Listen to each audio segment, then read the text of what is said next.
Бұл менің әкемнің туған қарындасы Ырзық Әсенғазы қызы. Яғни бүгінге дейін мен арыз жазып келген жиен інім Баймұрат Наурызбекұлының шешесі.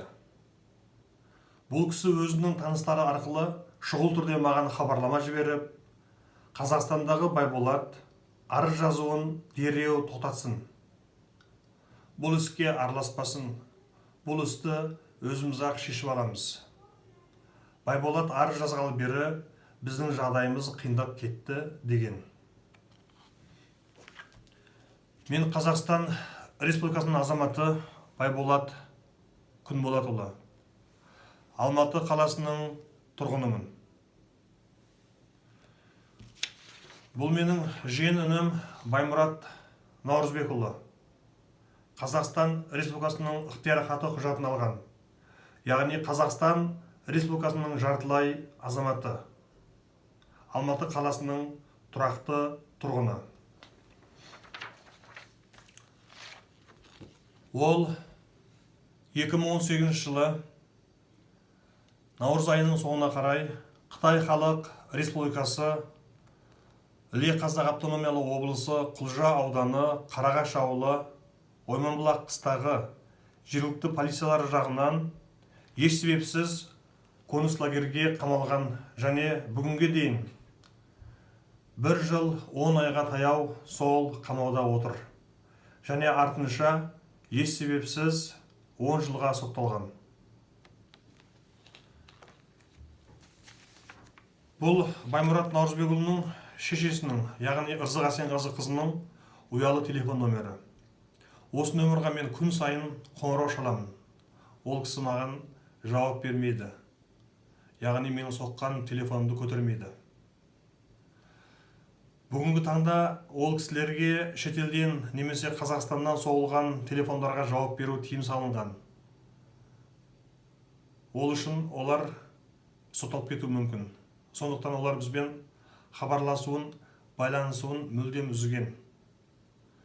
Сол үшін мен оларға әбден қатты қысым жасалып жатыр деп ойлаймын. Егерде бұл кісілерге ешқандай қысым көрсетілмесе, маған хабарласып, мән-жайын, жағдайларын толығымен айтсын. Бұл менің WeChat немесе Weixin номерім. Бұл менің ұялы телефоным, қол телефон номерім. Менің Weixin номерім мен қол телефон номерім 24 сағат бойы қосылу тұрады. Яғни 24 сағат бойы жұмыс істейді.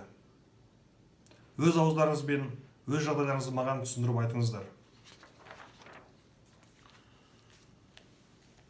Құрметті Қытай Халық Республикасы Іле Қазақ автономиялы облысы Құлжа ауданы Қарағаш ауылы Ойманбұлақ қыстағының жергілікті үкімет қызметкерлері, полициялары, сіздер қылмыс үстіне қылмыс жасап, менің туған туысқандарыма қысым көрсетіп жатырсыздар.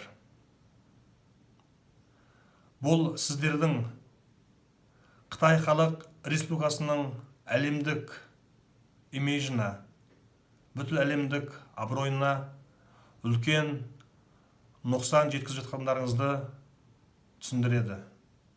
Сіздер бұл қылмыстық әрекеттеріңізді тез арада доғарыңыздар.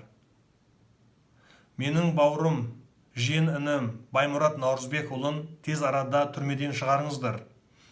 Және де Қытайдағы барлық туған туысқандарыма қысым көрсетулеріңізді тоқтатыңыздар, доғарыңыздар.